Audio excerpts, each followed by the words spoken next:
என்ன பிரியா சொல்லு பிரியா. இந்த வருஷம் வந்துட்டீங்க, அடுத்த வருஷம் எப்போ வர போறீங்க? அடுத்து எலெக்ஷன் வந்துச்சுன்னா ஓட்டு போட ஊருக்கு வரணும். ஏன்ப்பா ஓட்டு போடுறதுக்கு மட்டும் ஊருக்கு வரீங்க? யாருக்கு ஓட்டு போடுறீங்க? எதுக்காண்டி ஓட்டு போடுறீங்க? ஓட்டு போடுறது ஒவ்வொருத்தரோட கடமை இல்லையா? நம்ம இங்கே வந்து யார் அரசியல் அதிகாரத்துக்கு வரணும் அப்படிங்கிறத டிசைட் பண்ணுறதே ஓட்டு தான். அப்போ கண்டிப்பாக யாருக்கெல்லாம் ஓட்டு இருக்கோ அவங்கெல்லாம் கண்டிப்பாக வந்து ஓட்டு போடணும். யாருக்கு ஓட்டு போடுவேன்னு சொல்கிற கொஸ்டின் வந்து பெரிய கொஸ்டின் தான். அது எப்படின்னா யார் நல்லவங்க எதுன்னு பார்த்து தான் ஓட்டு போடணும். ஆனால் இப்போ உனக்கு சொன்னால் புரியாது. இங்கே நிறையா குவார்ட்டருக்கும் பிரியாணிக்கும் ஓட்டு போட வச்சுட்டாங்க.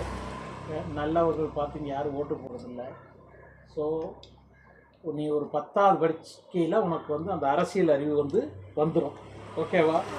ஒரு 12வது படிக்கையில் உனக்கு தெளிவாயிடணும். அரசியலை வந்து கற்றுத்தரணும். சும்மா பாடம் மட்டும் படிக்கிறது பிரயோஜனம் இல்லை. வெளி உலக அரசியலும் கற்றுத்தரணும்.